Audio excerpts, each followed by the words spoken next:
Élie, avec ces trois informations, on a exterminé les serviteurs. 2, l'autel de Dieu n'existe plus, ce n'est plus l'adoration, c'est l'idolâtrie. 3, maintenant on parle, on cite 450 prophètes des Baals, tel, j'imaginais leur nom, et 400 d'Astarté, tel. Et on leur montrait dans les infos. Et ce que j'ai aimé encore, c'était Élie, à sa grande surprise, on lui apprend, mais tu sais pas, ces prophètes-là s'asseyent, ils mangent dans la table d'un roi Akab avec la reine Jézabel. Et je disais, devant ce tableau noir, j'imagine Élie, et je regarde cette époque, c'est maintenant aussi. Où sont des Élie qui se disent, on extermine, vous apprenez, première info, tel pasteur n'existe plus. Deuxième info, l'autel des dieux n'existe plus. On n'adore plus le vrai Dieu. Troisième info, il y a tel faux prophète qui existe. Quand il donne ses prophéties, tout le monde le suit. Y a-t-il un Élie ce soir qui va dire que l'on sache que tu es Dieu et que moi, je suis ton serviteur. Je disais devant ce tableau noir, Élie ne pouvait que faire cette prière, que l'on sache que tu es Dieu. Et quand je priais, je disais, Seigneur, ce tableau aussi est ici. On nous disait, quand vous allez aller, même en France, il n'y a pas de vrais serviteurs. On ne sait pas les vrais et où, les faux et où. Quand vous dites, je suis serviteur de Dieu, ah, ok. De quelle origine? Je suis d'origine congolaise. Ah. Donc on ne sait pas, est-ce que vous êtes du vrai? Est-ce que vous êtes du faux? Je me retourne, j'ai dit, Seigneur, que l'on sache que tu es Dieu et que je suis ton serviteur. Et je disais, et Élie, dans cette époque-là, il pouvait se dire, on a exterminé tous les prophètes, les vrais n'existent plus. Donc si moi je sors là-bas, on va aussi m'exterminer parce que 450 et 400, ça fait 950. C'est dur. Mais j'aime sa prière, que l'on sache que tu es Dieu. Parce que moi, je le sais, Seigneur. Je suis venu d'origine congolaise, je le sais que tu es Dieu. J'arrive ici en France, je sais que tu es Dieu. Qui ne sait pas que je suis ton serviteur? On sait que je suis ton serviteur, je travaille dans telle église. Mais c'est pas ça le problème. Il faut que les autres sachent que tu es Dieu et que moi, je suis ton serviteur et que je fais tout par ta parole. Amen. Après cette information, je disais que Élie a fait cette prière. Parce qu'il a appris cette information et il le fait pour les autres. Que qui sache que tu es Dieu? Qui doit savoir que tu es Dieu? J'ai dit premièrement sa famille. Ma famille doit savoir que tu es Dieu. Tu dois faire quelque chose dans ma vie pour qu'on sache que tu es Dieu. Pourquoi? Parce que Jézabel qui extermine tous les prophètes, les serviteurs de l'Éternel, ma famille a peur de Jézabel. Tout Israël avait peur de Jézabel. Que d'abord ma famille sache, parce qu'ils apprennent la nouvelle qu'on est en train d'exterminer. Je me demande aujourd'hui, quelle est cette famille-là qui va accepter qu'on est en train d'exterminer les pasteurs? J'imagine la famille du pasteur Boni Omenia, on apprend qu'on est en train d'exterminer les pasteurs ici en France. Ils vont appeler, vous allez voir le grand frère de Papa Boni qui va appeler, allô, mais est-ce que tu n'as pas appris que là-bas à Épinay, on est en train d'éliminer des serviteurs? Il faut quitter là-bas, il faut aller, il faut venir, je ne sais pas, dans telle ville. Et je dis que l'on sache que tu es Dieu.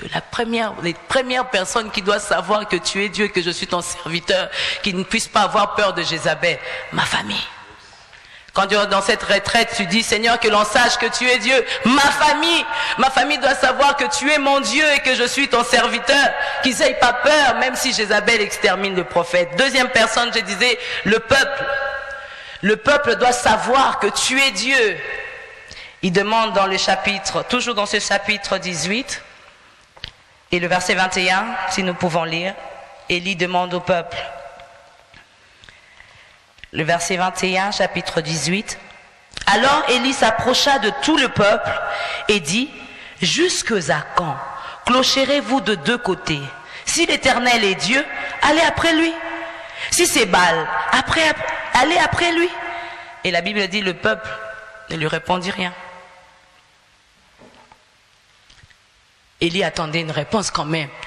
Si c'est Baal, allez après lui. Si c'est Dieu, allez après lui. Le Dieu qui nous a sortis d'Égypte, le Dieu qui nous a sortis de la mer Rouge. Mais le peuple le regardait, il ne répondit rien. Quelle confusion. Élie a regardé, il a dit, c'est vraiment la confusion totale. Le peuple doit savoir que tu es Dieu. Pourquoi? Parce que le peuple aujourd'hui sont à moitié chrétiens, à moitié païens. Si le monde fait, moi aussi je fais un tout petit peu. Bon, je fais pas comme eux, mais je fais un peu. Et les dimanches, je suis là à l'église, à moitié chrétien. Jusqu'à quand clocherez-vous de deux côtés? Le peuple doit savoir que tu es Dieu. Ils ne clocheront pas de deux côtés. Ils ne clocheront pas. Jusqu'à quand clocherez-vous? Si l'Éternel est Dieu, allez après lui. Si c'est Baal, allez après lui. Mais comme le peuple était dans la confusion, donc le peuple ne savait pas qui est Dieu. C'est Dieu ou c'est Baal? Comme ils n'ont pas répondu, donc ils ne savaient pas, est-ce qu'on doit aller là-bas ou on doit aller là-bas? Donc le peuple était là-dedans. Bon, Élie, toi tu dis quoi? Élie leur pose la question. Qui doit savoir que tu es Dieu et que je suis ton serviteur? Le peuple. Le peuple de Dieu. L'Église doit savoir que tu es Dieu. D'abord, tu vas faire les signes pour qu'ils répondent. C'est l'Éternel qui est Dieu. Et que je suis ton serviteur. Parce qu'ils ne savent pas te suivre. S'ils savaient qu'Élie était serviteur de Dieu, ils pouvaient dire, on te suit. Mais Élie, on a peur de te suivre. Ici, on est en train d'exterminer. Jézabel est en train de couper la tête. Bon, si on te suit, on va nous couper la tête. Le peuple ne répondit rien. Que le peuple sache que tu es Dieu. Je disais, Seigneur, fais-le pour nous à la parole du salut, que le peuple sache que tu es Dieu et que nous sommes tes serviteurs. Que l'on sache que tu es Dieu. Que le peuple ne reste pas ni chaud ni froid. Des fois, ça nous écœure de regarder que le peuple de Dieu sont ni chaud ni froid. La Bible dit, c'est lui qui est ni chaud ni froid, je le vomirai. Si tu ne sais pas t'identifier, est-ce que tu es chrétien, est-ce que tu es païen? Bon, je ne sais pas encore, hein, je suis encore bébé spirituel. Je voudrais te dire ce soir, l'Éternel te vomira.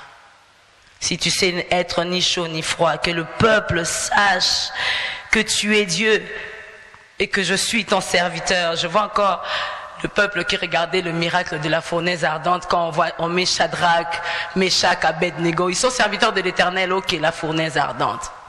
Mais le miracle de la fournaise ardente, le roi Nabuchodonosor, il regarde et dit, n'avons-nous pas mis 3 personnes? Il se retrouve, il y a une 4e personne. Après il dit, désormais, une loi qui sort. Nous allons adorer le Dieu de Shadrach, de Meshach, d'Abednego. Pourquoi?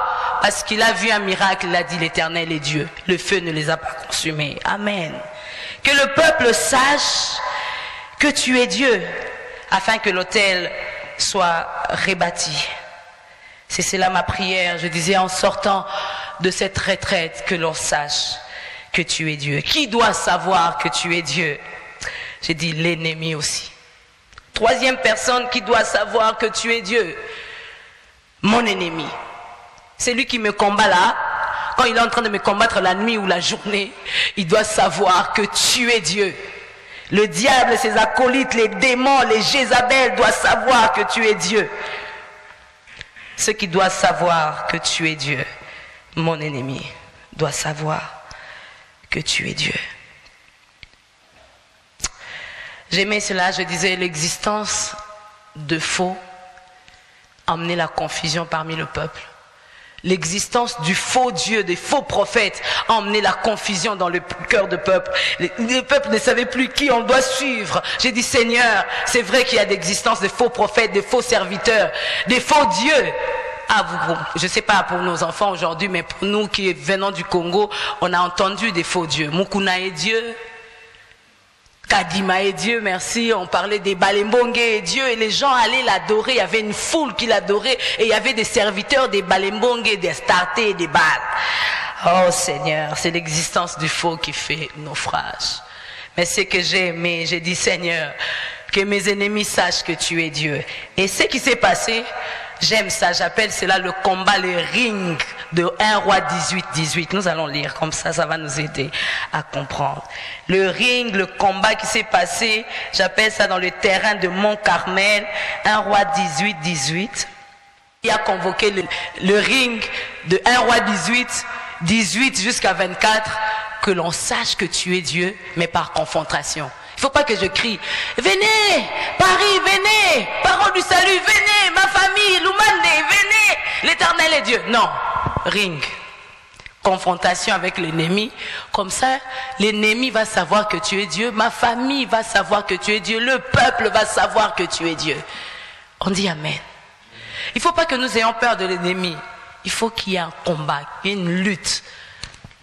Il dit que l'on sache que l'Éternel est Dieu, mon Carmel.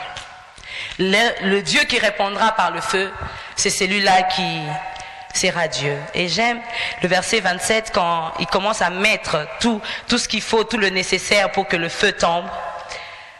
Élie leur dit, dans le verset 27, à midi, Élie se moqua d'eux et dit, criez à haute voix, puisqu'il est Dieu. Il pense peut-être à quelque chose, ou il est occupé, ou il est en voyage, peut-être il dort, il se réveillera. Si votre Dieu est réellement Dieu, invoquez-le. Que le vrai Dieu se manifeste par le feu. Je disais un Dieu vivant et un serviteur survivant. Pourquoi? Parce qu'on a tué tous les prophètes et il restait que le seul. De l'autre côté, il y avait des prophètes de Baal. Un Dieu vivant, que l'on sache, et un serviteur survivant. Marie Concité, on disait que tout était mort. J'aimerais dire à quelqu'un, tu es encore un survivant? Tu n'as pas dit Amen? Et vous êtes comme le peuple qui ne répondit rien. Tu es un serviteur survivant. Dehors, dans d'autres églises, dans d'autres ministères, on parle des ministères des serviteurs qui sont morts. On parle plus de serviteurs qui viennent adorer. On parle plus de l'autel de Dieu. Mais si je te vois ce soir en ce lieu, tu es un survivant. Si toi-même tu ne crois pas que tu es survivant, je pense que l'autel, le feu doit descendre ce soir ici. Alléluia. Un Dieu vivant et un serviteur survivant. Je priais, je disais, Seigneur, merci de faire de moi une servante survivante. Quand on parle des servantes de Dieu qui sont morts, qui ne prêchent plus, qui ne chantent plus, qui ne composent plus, qui ne parlent plus de Dieu, qui n'ont plus le zèle, qui ne prient plus. J'entendais quelqu'un me dire, tu sais, en France c'est différent, en Europe c'est différent, on n'a plus le même zèle. Au Congo, oui, on peut comprendre, vous vous réveillez à 4 heures du matin, vous n'avez pas beaucoup de choses à faire. Non, non, non, non, non, l'esprit de Jézabel ne peut pas régner chez nous. On a le même Dieu et un Dieu vivant. Un Dieu vivant. Je dis, Seigneur, merci parce que je suis une servante survivante. Je peux me lever très tôt le matin pour prier. Je peux faire ce que je faisais il y a 10 ans dans le Congo. L'ennemi, ne laissez pas l'esprit de Jézabel entrer en nous, en nous disant, ce qu'on faisait en Afrique, on ne peut pas le faire ici, ici c'est l'Europe. Dieu n'a pas changé. Le même Dieu qui est en Afrique, c'est le même Dieu qui est ici. Et les mêmes serviteurs qui sont en Afrique, c'est les mêmes serviteurs qui sont ici. Soit vous êtes serviteurs de Baal, soit vous êtes serviteurs de Dieu. Si vous êtes serviteurs de Dieu, mais gardez la ligne des serviteurs de Dieu. Si vous n'avez plus la ligne des serviteurs de Dieu, peut-être vous êtes serviteurs de Baal, vous ne le savez pas. Parce que les serviteurs de Baal, ils ont renversé l'autel de Dieu. Donc tout ce qu'on demandait là à l'époque, les ailes qu'on avait à l'époque, on a abandonné le premier amour. La Bible dit, si tu abandonnes le premier amour, Dieu te rejette. On ne nous a pas parlé de France, on ne nous a pas parlé d'Europe, on ne nous a pas parlé de l'Amérique, on nous parle des serviteurs de Dieu.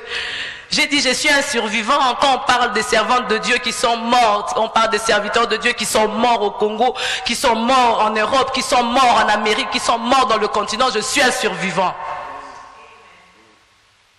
Tu dois te voir comme serviteur survivant en disant que l'on sache que tu es Dieu et que je suis son serviteur. Je disais, mais Seigneur, aide-moi nous-mêmes. Si on reste en nous, on dit, je suis ton serviteur. C'est comme s'il y a d'autres serviteurs qui eux-mêmes doutent, est-ce qu'ils sont serviteurs ou ils ne le sont pas? C'est grave. Si tu connais un Dieu vivant, je dirais dans cette génération, tu es un survivant. Et si tu ne te vois plus survivant, en tout cas ce soir, il faut que le feu tombe, que tu te réveilles, que l'autel de Dieu soit restauré. Dis Amen. Que l'on sache que tu es Dieu et que je suis ton serviteur. Pour ne pas prendre beaucoup de temps, j'aimerais que nous puissions lire le verset 30. Et puis nous allons comprendre quelques points pour aller prier. Maintenant, approchez-vous de moi. Ça j'aime. Élie dit, approchez-vous de moi. Et tout le peuple s'approcha de lui. Tout le peuple. Même pas un seul qui est resté. Tout le peuple s'approcha de lui. Pourquoi? Parce que vous voyez dans le verset qui reste en bas, le peuple lui dit, c'est bien. Qu'est-ce qui est bien?